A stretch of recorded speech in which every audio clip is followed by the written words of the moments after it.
तुकाराम महाराज म्हणतात की काही नास्तिक लोक हे परमार्थाचे सोंग करत असतात. तर त्याबद्दल ते काय म्हणतात बघूया.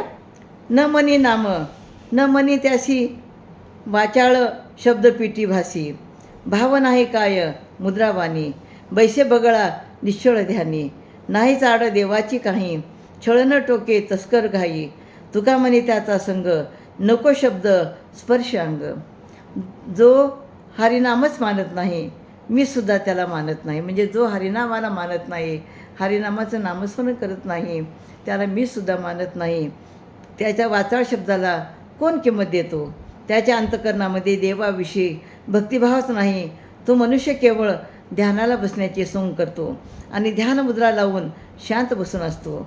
अगदी बगळा मासा जसा बगळा मासा पकडण्यासाठी शांत बसलेला असतो तसा अशा माणसांना देवाविषयी कसल्याही प्रकारची चाड किंवा आवड नसते. जसा एखादा चोर रस्त्यामध्ये सूर्याचे टोक दाखवून एखाद्या मनुष्याचे गाठोडे चोरतो, त्याप्रमाणे असा नास्तिक मनुष्य परमार्थाचे केवळ सोंगच दाखवतात.